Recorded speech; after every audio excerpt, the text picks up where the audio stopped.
Welcome to the best gambling show on the internet. Make sure you hit the like button. Make sure you subscribe. We have a special show today. UFC 257 betting odds. The King Conor McGregor will be fighting. I have my longtime friend, MMA expert Brian with me. How's it going? What's up? I'm still getting used to the angles on this camera. Yeah, I'm looking forward to it, and I know you're a big McGregor guy, but you're also a big MMA guy, so you know how to break these down, and we'll get some good bets out of it. And we might as well start with the McGregor Poirier fight, and I want to make it really clear. I respect Poirier. I loved his last fight against Hooker. Being able to beat Hooker is no small feat. But let's be real. There's a different type of athleticism coming at him. Conor McGregor has a different type of punch power. I just don't see how Poirier is going to sit in here. You know what he's going to do. He's going to sit in the pocket. He's going to try to throw bombs. And that's all well and good. But McGregor's an absolute beast. McGregor's absolutely prolific. And really, the bet here I would be looking at, sure, you could take McGregor to win, like it's like minus 280, minus 270 at this point. But I would take McGregor in under 2 rounds to win. And that's my bet on that. I'll give it to you. Yeah, I mean, as far as betting, shit. He was saying he's going to knock him out in a minute or something like that, which, like, I definitely have been watching McGregor for a long time. I still do. You know, it's hard to avoid, like, especially when you're on Instagram and stuff like that. He looks like he's doing a lot of explosive stuff.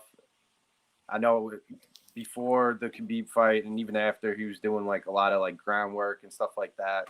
And he's not bad. Like, he has other, what do you call it? Like training partners, like the dude Dylan Dennis. He's kind of a herb, but you know, he's still one of the better grapplers in the world, teaching him stuff.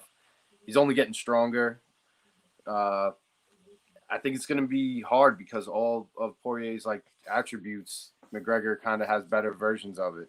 Yeah, exactly. That's what I'm saying. Like, people say, "Oh, Poirier's fast," but McGregor's probably has the best feet in terms of quickness in the UFC, and then like the punching power. And I don't want to be disrespectful because, of course, we know what would happen if Dustin Poirier came across me.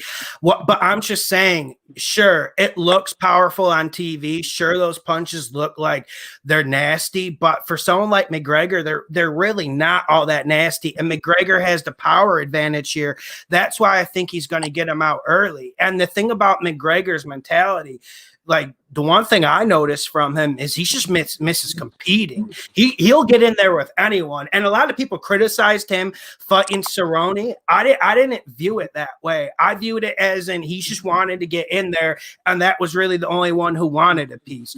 And I think Poirier is going to have a difficult time here. I heard some people saying Poirier should bring it to the ground. I don't know how that's going to help him. Yeah, that's a good point. I mean, He is a black belt, but like I said, as far as scrambles, I mean, he's elevated his game for sure with the ground from what I can see at least. When he fought Chad Mendes, like that, he apparently had like a busted knee, and he was still able to fight off, you know, a D1 college, whatever, trying to take him down.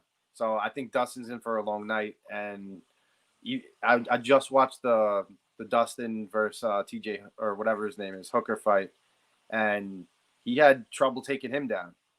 You know, so I mean, if you have the money to spend, I'm sure you're getting the right training, and he's probably watching all his training videos and knows when he's slacking. He's not like a yes man for himself. Like, you can see that when he fought like Nate Diaz, like he got to work. He figured out what he had to do, came in with a plan and did it. So I don't think that that's going to be an easy route for him to take him to the ground. Even if he takes him to the ground, I mean, you're wasting a lot of energy, and there's a whole lot of fucking stuff that. Oh, sorry. There's a whole lot. No, that's fine. Okay. Yeah, there's a whole lot of stuff that goes on from getting off the floor to standing up. all that clinch stuff. There's like knees, things like that. So it's not like a safe bet to go and try and take someone down, especially No. someone that's as agile as McGregor. He can probably knock him out moving backwards, things like that. Yeah, and the over-under in this fight, they have like an over-under for 2.5 rounds. I would bet the under on that. It's minus 180. It's not the best odds because the only way Poirier has a chance to win this fight, in my opinion, is by decision. I don't think he takes out Conor. I don't think he has the power to take him out. I think his only chance to win it is by decision, but I don't think it goes that far. And I know minus 270 is probably scaring some people away. Sure, you have to bet $270 to win 100, but I will be piping in a $500 bet on this, and I don't see how I'll lose it. I'm 4-0 in my last Conor McGregor bets. So he's just one of those. Conor McGregor's like that camel in the desert. You can just ride his back. Sure, the payout's not that great. You're not going to get to the money, get to the big bag as fast as you normally would. But over time, that camel isn't going to faint in the desert, and he's going to just keep knocking people out and moving them out of the way. And that's what he does for Poirier. I don't even think this is a discussion at this point. Yeah, I mean, he was going to fucking do it for free. So that just lets you know, like, he's not in there to do anything other than prove a point. And I think that's what he used Cowboy for. Cowboy was just the only one game at the time. And he came in explosive. Like, he was ready to go. And I think Poirier is going to have to, like, he's going to be taking steps back. And you can't really shoot when you're taking back steps. And when I was watching in his previous fight was he's got a good jab. Like, that's how he sets a lot of things up. I think he learned from his original fight with Conor that he can't be, going side to side, throwing stuff like that because Conor's coming straight down the pipe. And I think that saved him with the Hooker fight, which is, I'm not going to talk too much about Hooker until like you're ready to talk about that. But that's something that I feel like really hurt Hooker's like whole defense was that he was swaying from side to side, throwing these hooks, and not really focused on the dead center, and that's where Poirier was capitalizing with his jab. I have a question for you. Last question before we move on to the Hooker Chandler fight.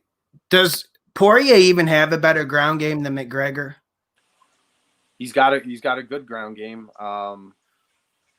Not really much I can remember. I know he likes to stand and bang. I can't remember the last person he submitted. I think early in his career he was submitting a lot of people, and that's why he was considered like a journeyman. Like, he was going in, he was safely securing the W, and then he was getting out. Now it's like, it became like highly political when like I don't know if you remember Mighty Mouse was like the reigning like title champion. He had like, I forget how many, but he had the most defenses and he was killing it. He was very technical and everything, but he wasn't like brutally KOing people. And then Conor came around and he's just fucking knocking out everybody with like this clean, swift style. And Poirier was just like another notch in the belt because he wasn't ready.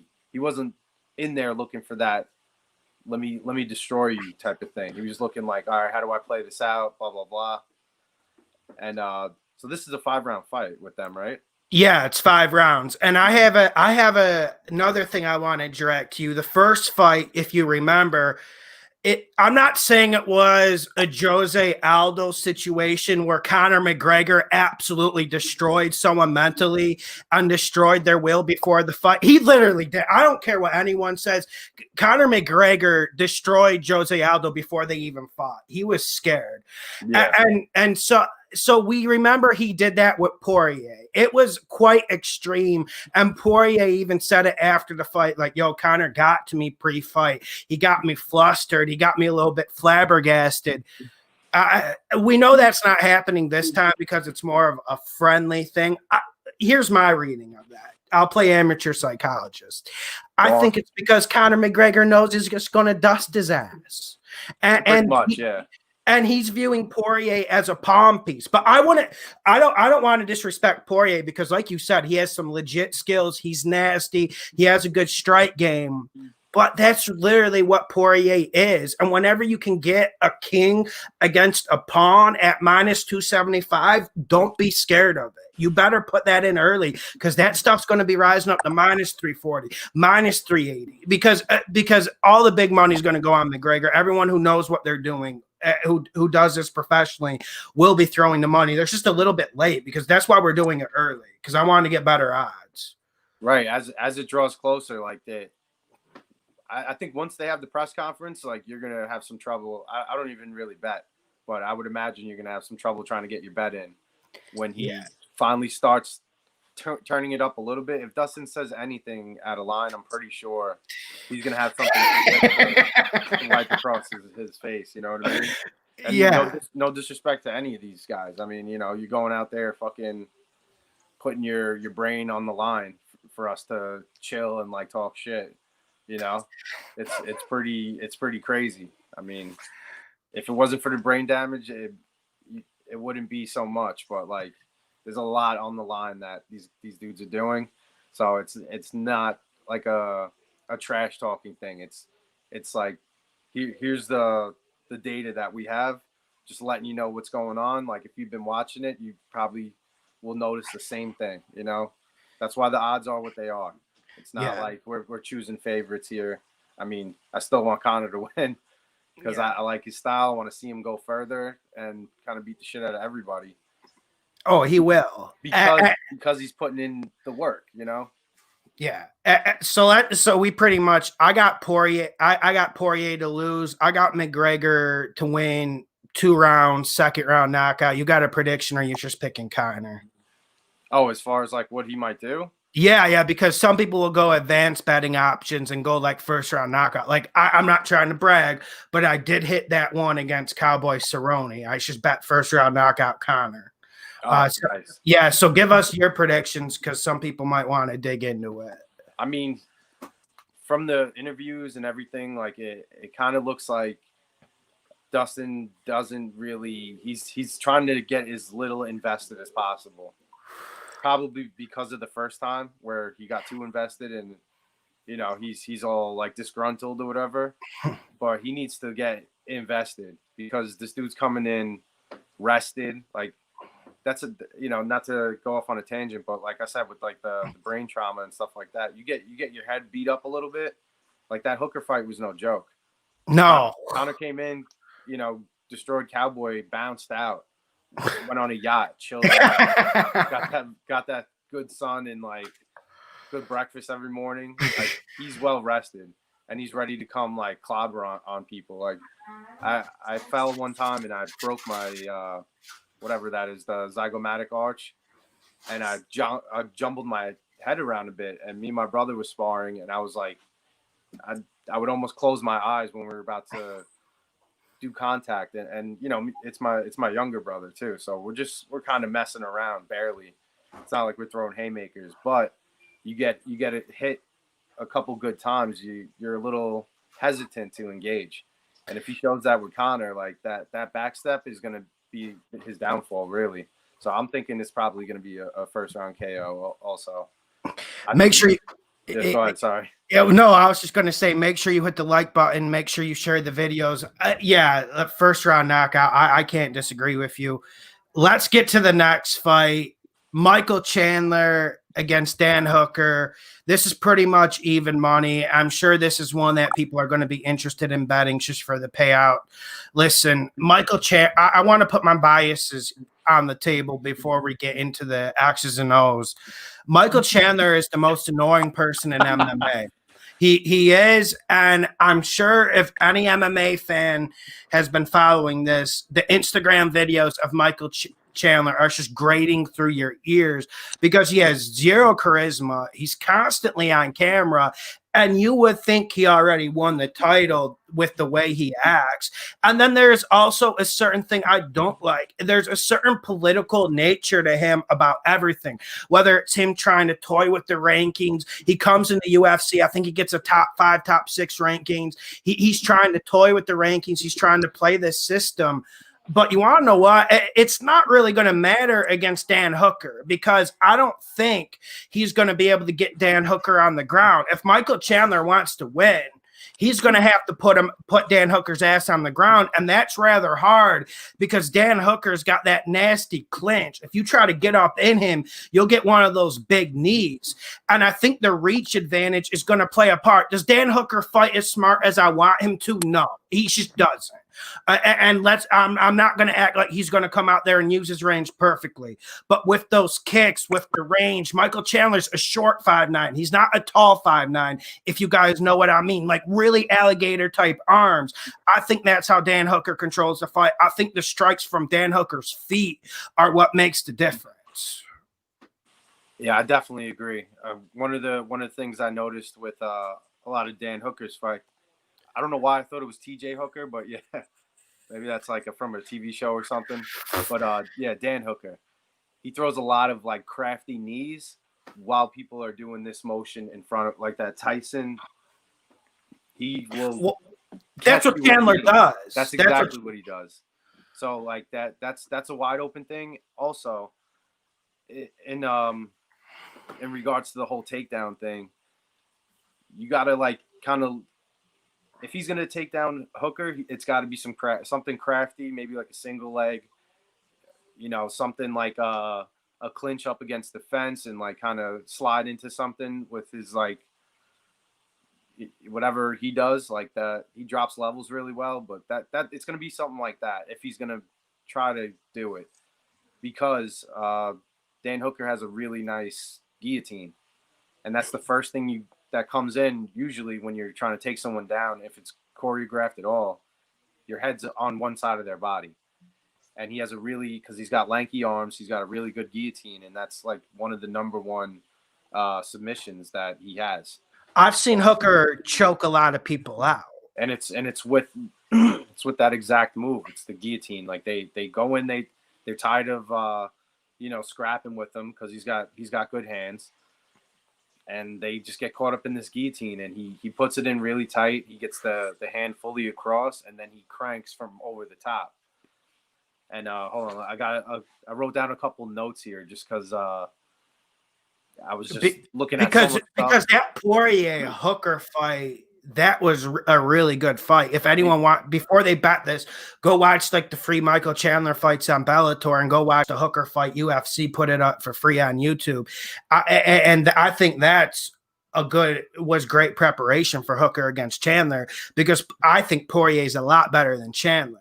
And I felt like Hooker, listen, I don't want to complain about the judge's decision, but I honestly felt like he was the better fighter against Poirier. You could say I'm wrong easily, but that fight was great. You guys should go watch it. Yeah, it was definitely super close to the point where like people were saying he got robbed.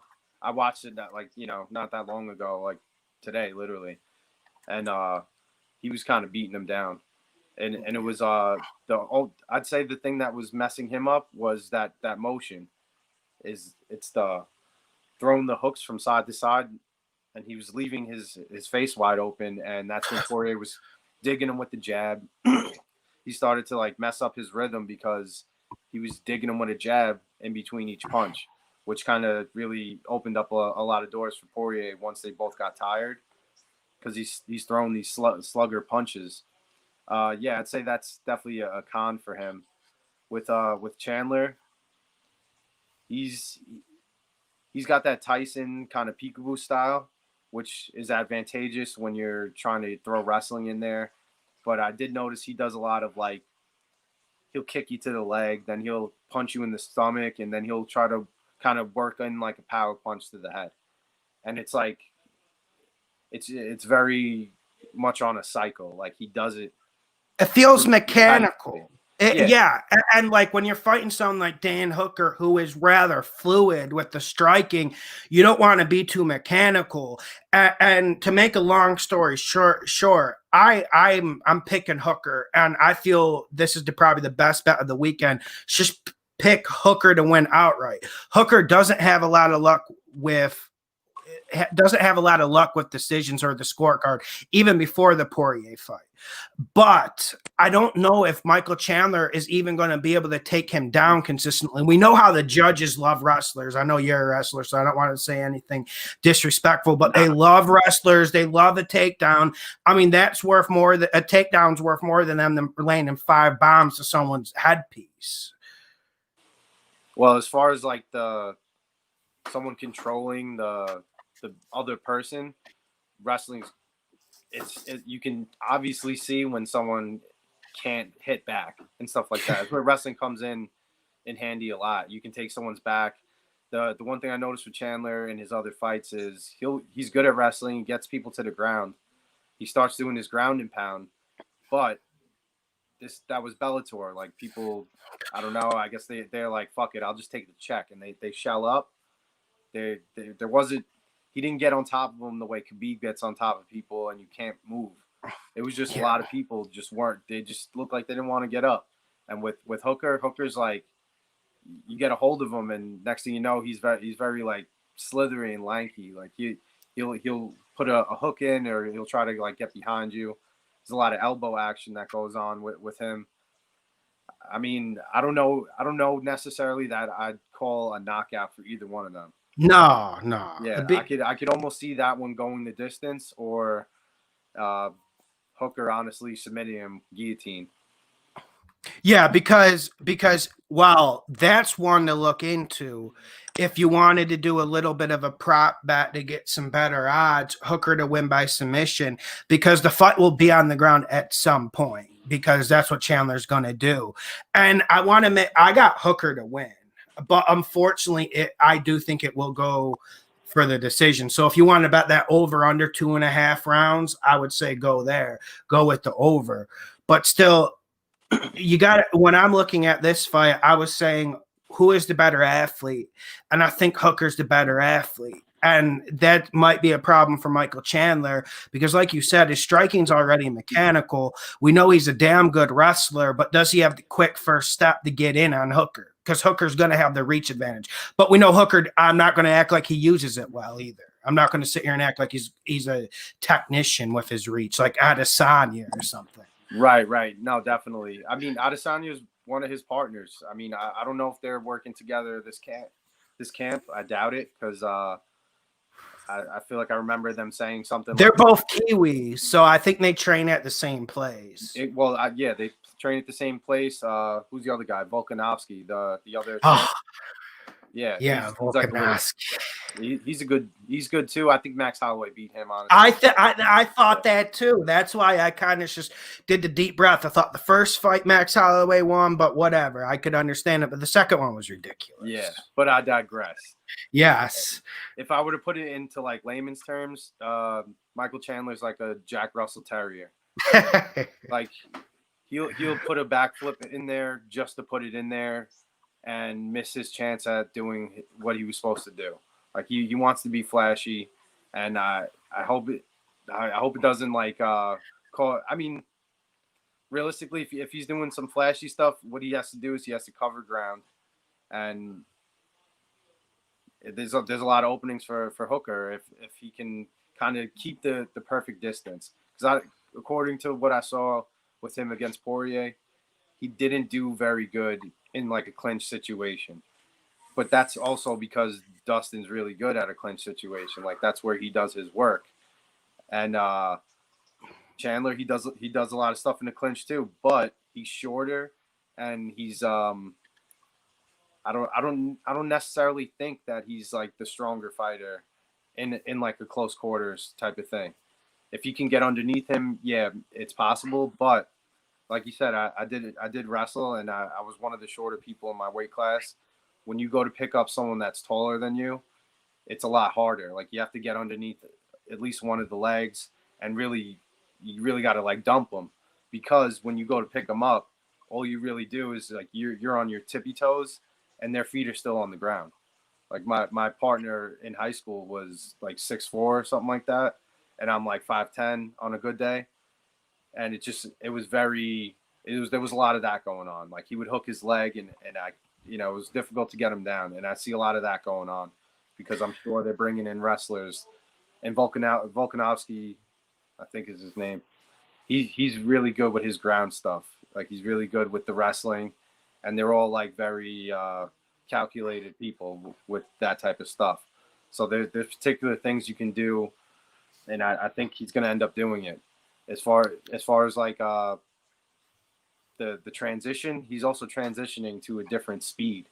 It's like riding a bike to a motorcycle. Like the UFC, everything's faster, everything's bigger, everything's brighter, according to what I see. It is. Like that Ben Askren dude.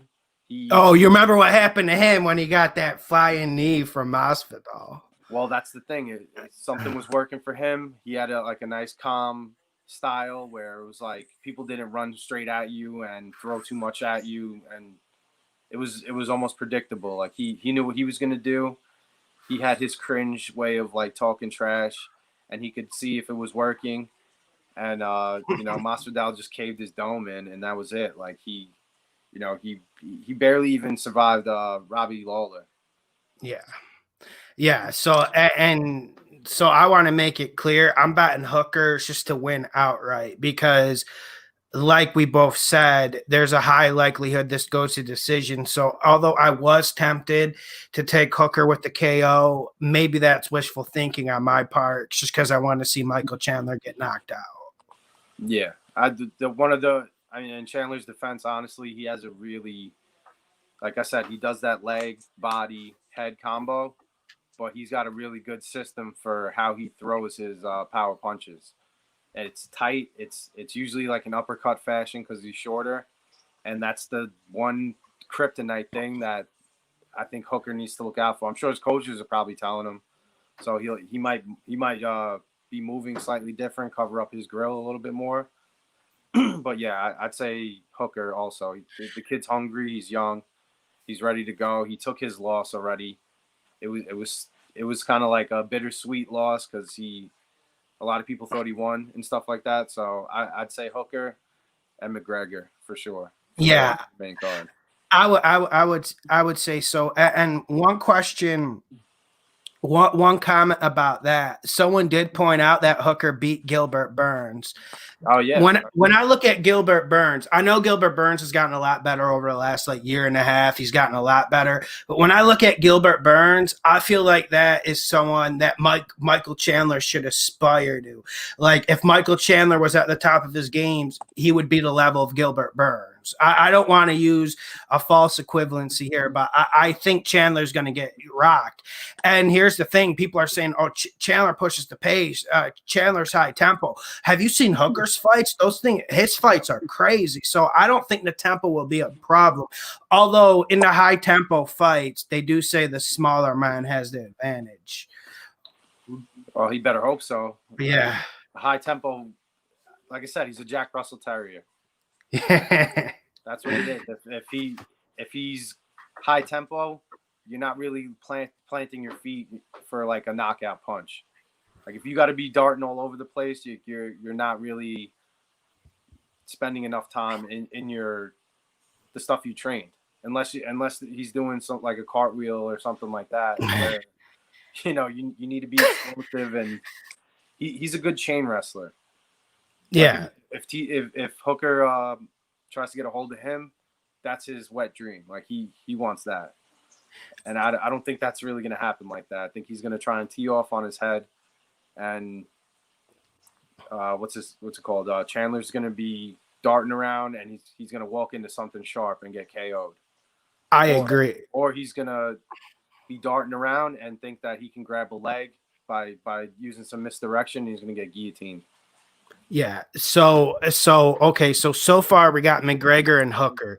We'll go through these two other ones on the main card quick. So we got Jessica Eye versus Joanne Calderwood. I got Jessica Eye but there isn't a lot of science, and Vegas seems to think there isn't a lot of science either. They pretty much have this 50-50 down the middle. But I'm going Jessica Eye. Even Vegas realized, like, yeah, we just needed some people to fill this card so that we can make some McGregor money real quick. Well, yeah, no, and this is the McGregor money. I mean, nothing against Jessica Eye, because like you enlightened me before, and I have seen her fight. She is like a legit fighter, puts a lot of work in the craft. But man, like this is literally like a boxing card. Like, you know, like I said pre-show, they would have like you whip my ass on a boxing card if Mayweather was on top. They just really don't want to make a card anymore. UFC's different. But I give them a pass because the McGregor, Poirier, and Hooker Chandler is fire. I like those two, but I'm super pumped for it. This whole undercard basically is like I was saying to you before we started that they had a lot of people transition from different organizations. Bellator won, so this is kind of like their debut on top of. Like they're given like a mirror ranking.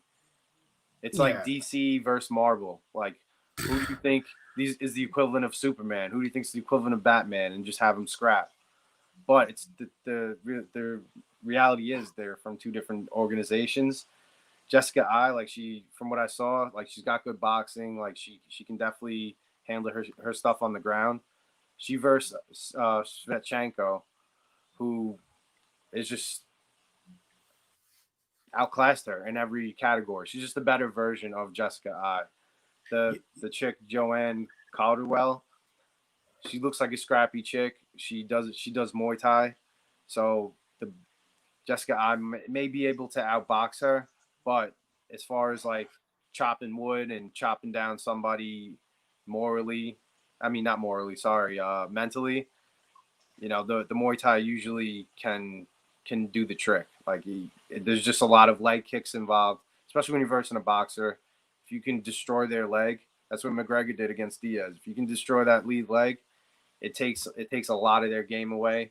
They have to switch stances, and they can't really move and pivot and catch that like nice, precise punch that they want to get.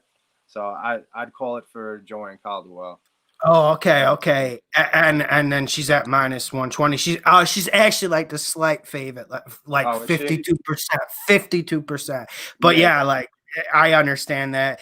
And then the last one, I think a lot of people are going to bet on Marina Rodriguez against Amanda Ribas.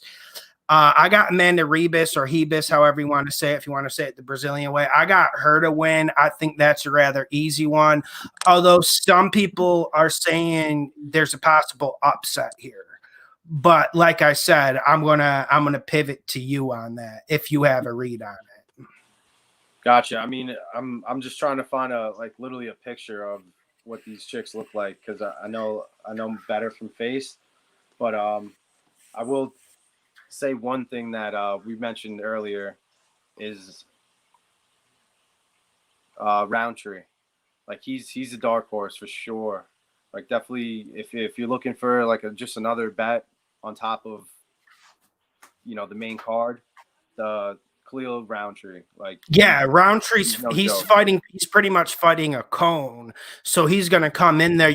And listen, if you bet Roundtree, okay, I know the odds aren't all that great because obviously Vegas is gonna know the stuff Brian knows. Khalil Roundtree's an absolute beast, but I did take a look at one of the bets, Khalil Roundtree by knockout. That's how it's gonna go. I just can't see him go. I can't see it going to the cards.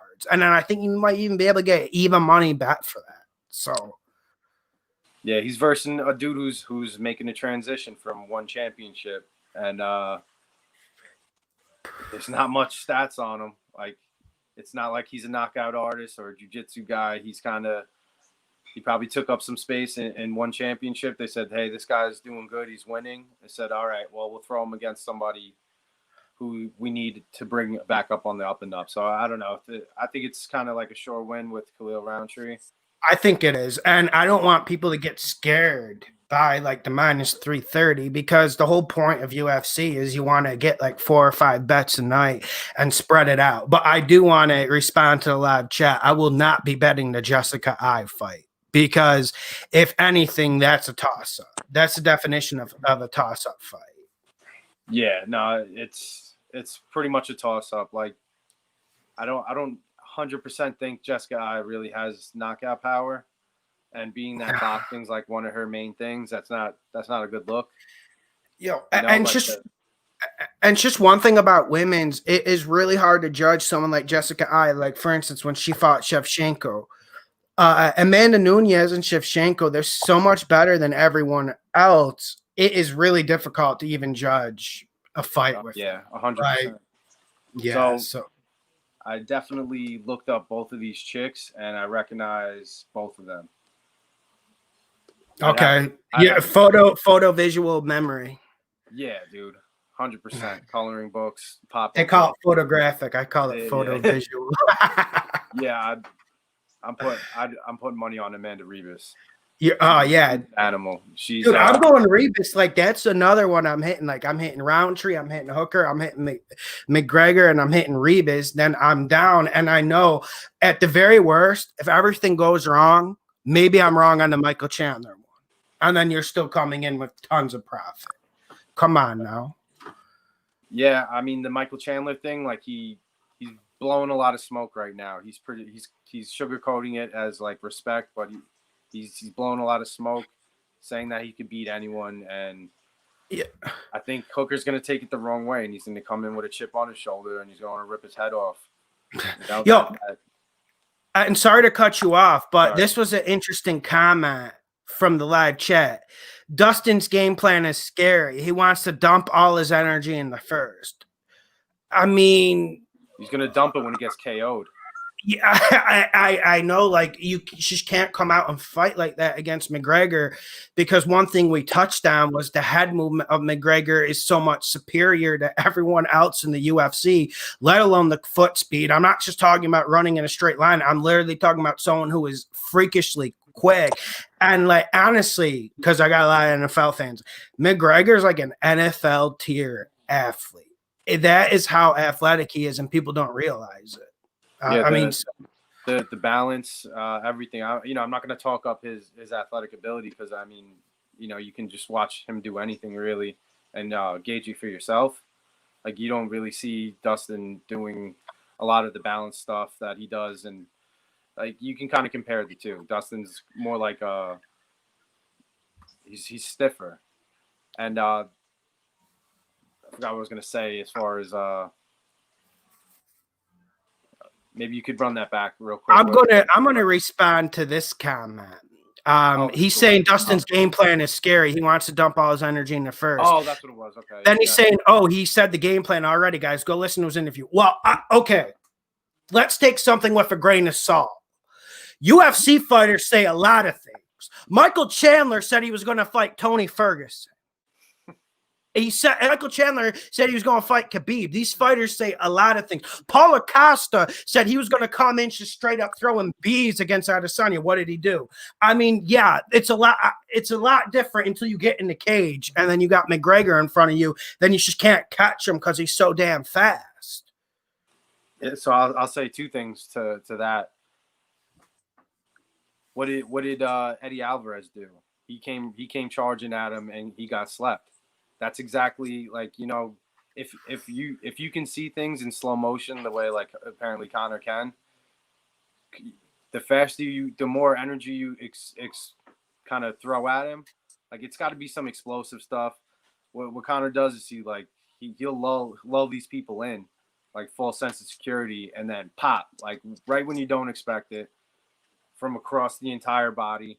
So I mean, you can say something like that, but I think unless he's the one to come out and do some like Jorge Masvidal stuff, which I really don't see him doing. He sounds a little too calm and like almost satisfied with like his like level of like ranking as far as what people are, where they're putting him.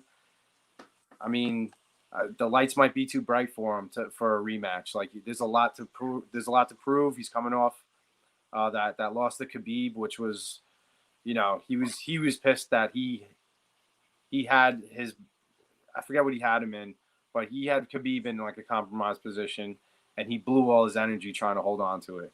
So if that's the mindset of blowing all your energy, holding on to something just out of desperation, it's not a good look. Like you gotta have levels to your gas tank. I would imagine. And if you're gonna say you're gonna come out and blow the whole thing, that just seems unfair to people like us who are trying to make bets on it. Like why would you even say that? Yeah, that's like saying, oh, I'm gonna throw a giant. I didn't train at all. All I'm gonna do is throw a giant haymaker, and I'm gonna win. Nah, probably not. You would understand if the guy was taking a fight on 5 days' notice. Yeah, so that's the other thing I was gonna say about Chandler. He might be coming in there with some weak legs. He spent the whole time in Dubai doing. He had to cut weight, so doing photo shoots, all greased up with t-shirts, with dress shirts on, with wind blowing and stuff. Acid wash jeans. Acid wash jeans, bro. And he was doing a bit much. He fully dehydrated to make weight for that night, and it's hard to come back from. Like he probably depleted a lot of stuff, and he's coming back in. And Hooker had some time. Like he had time, and I don't think weight cutting is a problem for him. Michael Chandler's super stocky, and I know I've fluctuated from skinny, fat, and stocky before. When you're stocky, everything cramps up super quick.